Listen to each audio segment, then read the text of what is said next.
It was June, the second week, the year 68 after Christ. Summer clung to the hills beyond Rome like a heavy shroud. The wind was warm but lifeless, and the olive groves below rustled without sound. The sun had long since sunk behind the crumbling rooftops of the city, but heat lingered on the stones, somewhere far away. A dog barked once and fell silent, somewhere farther still. The Tiber whispered beneath the moonlight, inside a quiet villa forgotten, ivy-wrapped. Veiled in dust and heat, a single oil lamp burned. The flame was small, flickering, frail. Its reflection danced in the curved surface of a tarnished brass bowl, barely pushing back the dark that pressed in from the corners of the chamber. It smelled of scorched oil, old wood, and something more difficult to name: sweat, regret, the smell of a moment that had been stretched too far. Just beyond that dim glow sat a man. He had not moved for hours. He didn't speak. His limbs were draped like cloth across the old chair, his hands limp in his lap. His eyes, ringed in red, stared forward, not at anything in the room, but through it, through the wall, through the stone, through the years, into something only he could see. He wore a red wool cloak. The hem was stained with soot and ash. His beard had grown uneven, casting shadows across his jaw. His lips were cracked, his back hunched slightly, not from fatigue, but from something deeper, a surrender he no longer had words for. This was Nero, Lucius Domitius Ahenobarbus, Emperor of Rome, or so he had once been. He had ruled for 14 years. 14 years of opulence, of screaming theater halls, of executions ordered with a flick of his finger. He had commanded fire, demanded worship, rewritten art and law in his name. But now, he sat alone, in a room once used by servants, forgotten, with no crown, no lyre, no lover, no Rome, just silence, and the flame. He heard a sound, soft, cautious outside the chamber, the gentle crunch of sandal on gravel, then silence again. He didn't react right away. When he finally turned his head, it moved as if carved from stone. Painfully slow, his eyes settled on the door. It creaked open. Phaon entered, the last man still willing to stand near him. The freedman's cloak was dusty, his hands trembling. He paused in the doorway as if unsure whether to approach, then stepped just halfway in. He did not bow. He didn't need to. "They've met," Phaon said quietly, almost as if afraid the words would be overheard by the walls. Nero blinked.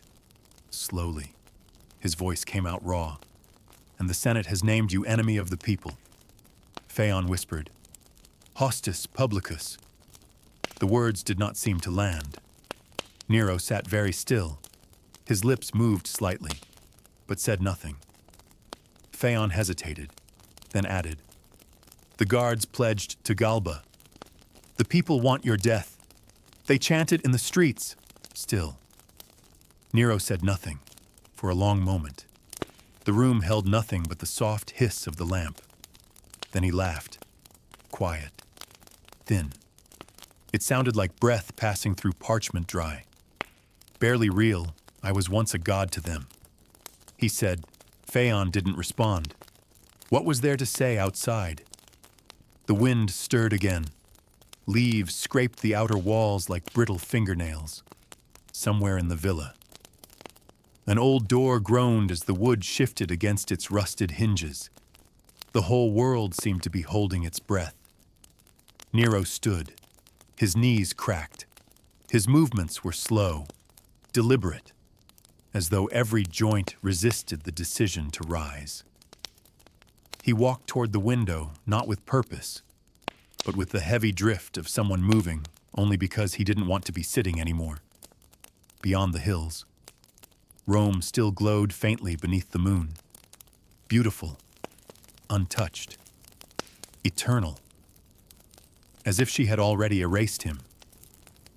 He stared at the city for a long time, longer than necessary, the kind of long that only comes when there is nothing left to do but look. Then, without turning, he said, "We leave tonight." Phaon looked up, confused. Go where Nero's eyes remained fixed on the horizon. He didn't answer the question. He only whispered, softly, "Anywhere but here." The night was thick with dust. By the time Nero stepped beyond the villa walls, the moon had drifted low in the sky, pale, thin, veiled in cloud. No stars shone. The trees whispered in the wind, but said nothing. He moved slowly, draped in a dark cloak now, the red one abandoned. His steps were not silent, but soft, the slow, dragging gait of a man who had once been carried everywhere and had forgotten what it meant to walk alone. Behind him, 3 men followed: Phaon, Epaphroditus, and a freedman whose name Nero could no longer recall. None of them spoke. Their faces were drawn, hollowed by fear, not the fear of soldiers, or death, or failure, but of standing too near to a man who had fallen from godhood and might take the world down with him. They passed through the olive groves in single file. Nero's fine sandals filled with dust. Thorny branches scratched the hem of his tunic. He stumbled over a low root and caught himself against a tree trunk, breath hissing through his teeth. No one reached to help him in the distance. The faint glow of Rome lingered like an afterthought, still and golden behind the hills, as if the city had already moved on, as if it didn't care whether he ever returned. They walked for hours. The road was uneven. Crickets sang without melody. A distant owl cried once, then vanished into silence. The stars never came. At one point, Nero paused. He turned to look behind them, not for pursuit, but for memory.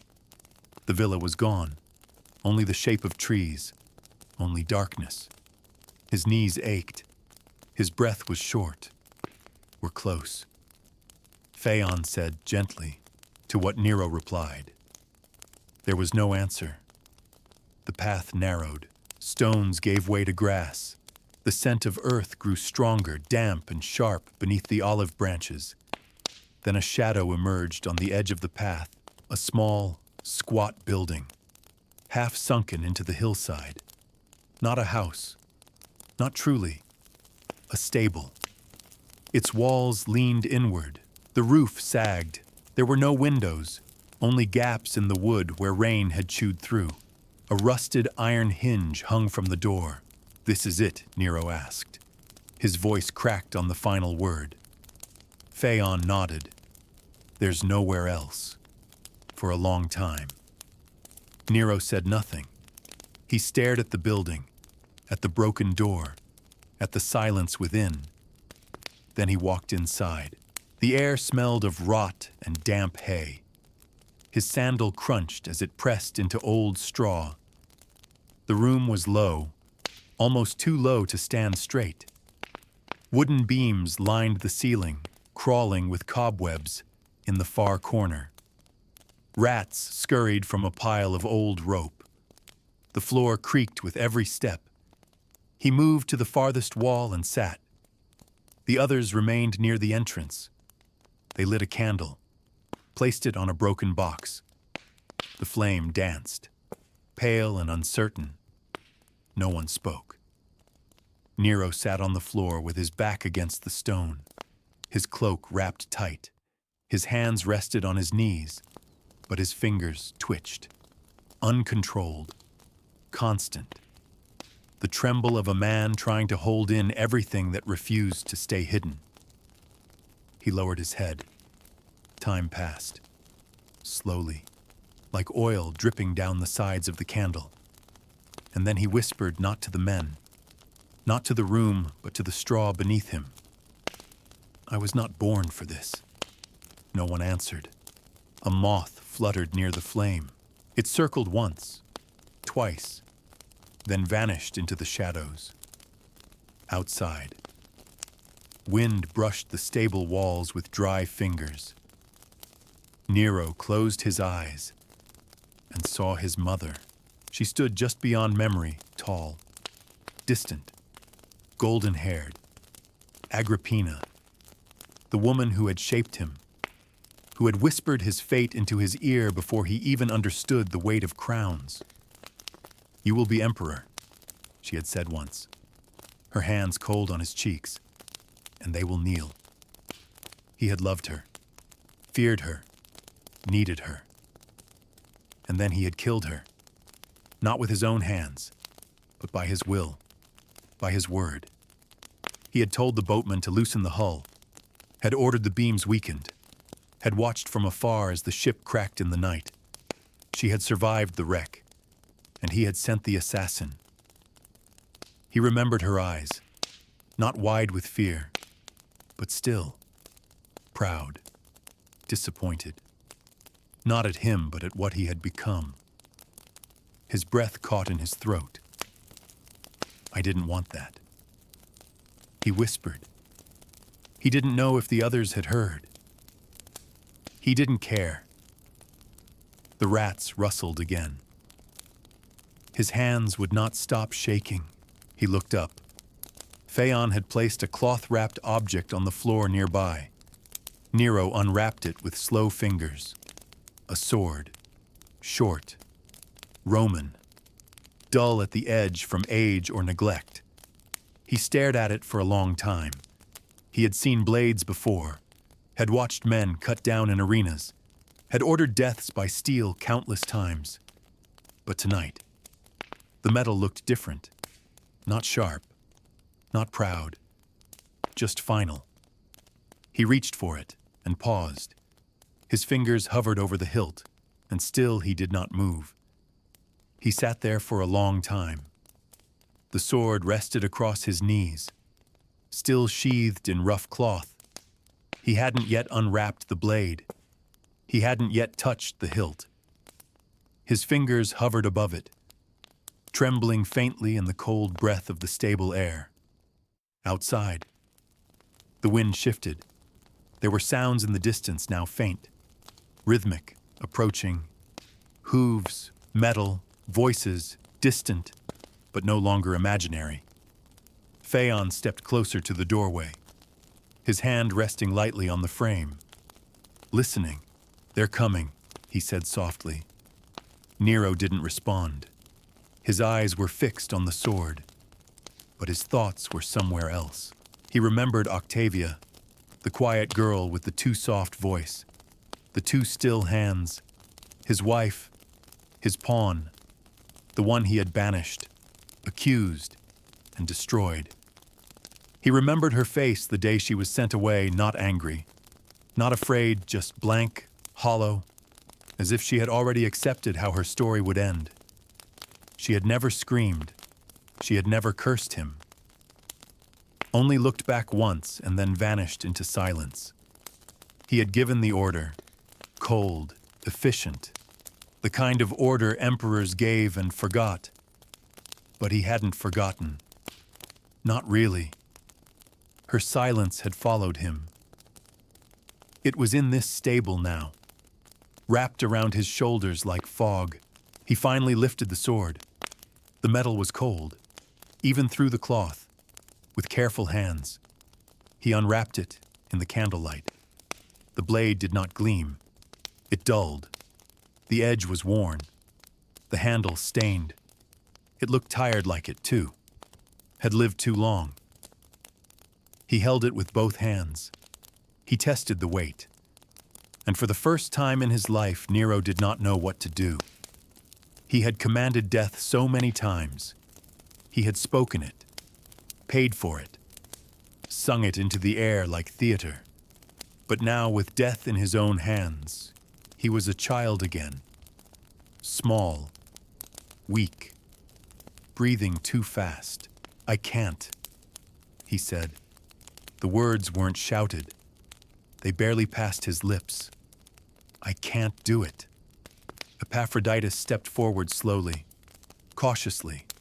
Like someone approaching a wounded animal, he said nothing, but his eyes asked the question Nero would not, after a moment.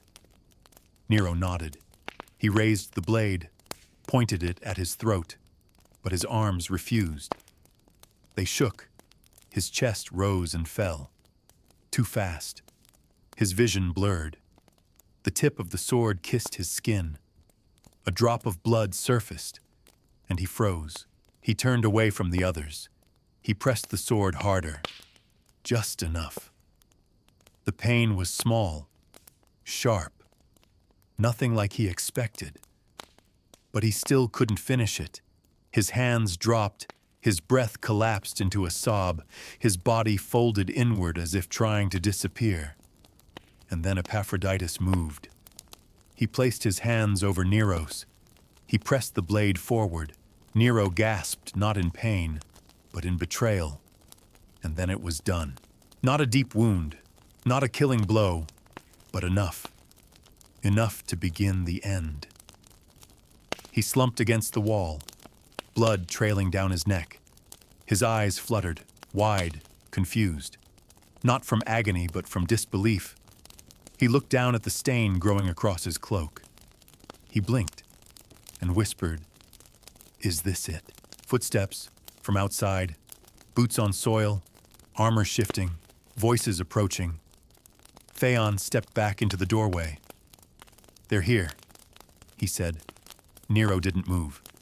He looked up at the ceiling, not to pray, just to see something other than faces. Then his lips moved again, quiet, almost kind. "What an artist dies in me," he said. No one answered. There were no claps, no curtain fall, no gods weeping above, just the wind in the rafters and the flame flickering. When the soldiers entered, they found him slumped in the straw, eyes open, breath gone, blood dried, still clutching the sword as if unsure whether to drop it. One soldier shrugged. "Is that him?" Another nodded. "It's over." By morning, the word had spread. Nero, last of the Julio Claudians, was dead. The tyrant had fallen. The madman silenced. Rome cheered. They smashed his statues, melted his coins, buried his name, but not all of it, in alleyways. Some children still hummed his songs. An old woman lit a candle. A street poet whispered his final words. Because sometimes, even monsters leave behind a melody.